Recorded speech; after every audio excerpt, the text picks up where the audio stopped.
ACB विभागाने चौकशी केल्यानंतर त्यांना जे काही पुरावे आढळले त्या पुराव्याच्या आधारावर त्यांनी कारवाई केलेली आहे। मी तुम्हाला एवढं सांगतो की आगे आगे देखिए होता है क्या।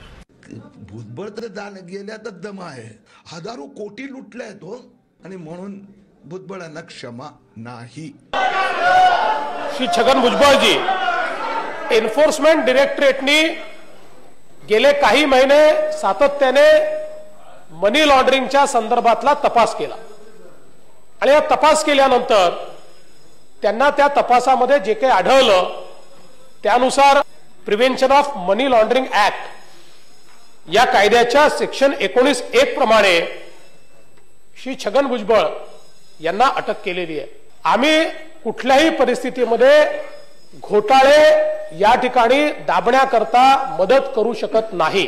राज्यातल्या जनतेला हे समजतं काय राजकीय आहे आणि काय राजकीय नाही आहे। भुजबळ गेला जेलमध्ये, आता घाबरू नका, हे काढा, हे मल्ल्याचे बाप आहे सगळे। देवेंद्र फडणवीस आणि किरीट तोमर यांनी वचन दिलं होतं यांची जी सगळे अय्याशी आम्ही बाहेर काढणार, सगळा घोटाळा बाजांना जेलमध्ये टाकणार। जेलमध्ये टाकलं, पुढे काय, आगे आगे देखिए होता है क्या।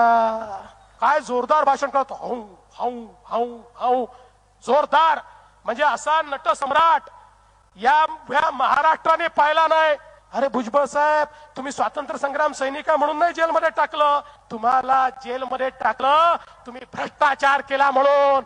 यांच्या घड्याळात 10:10 आहेत, पण त्यांचे 12 वाजल्याशिवाय राहणार नाही। मी छगन चंद्रकांत भुजबळ गांभीर्यपूर्वक प्रतिज्ञा करतो की माध्यमांशी बोलताना सर्वप्रथम त्यांनी मुख्यमंत्री देवेंद्र फडणवीस यांचे आभार मानले। सुरुवातीपासूनच त्यांच्या नावाला हिरवा कंदील देवेंद्र फडणवीसांनी दाखवला असल्याचं स्पष्ट होतं।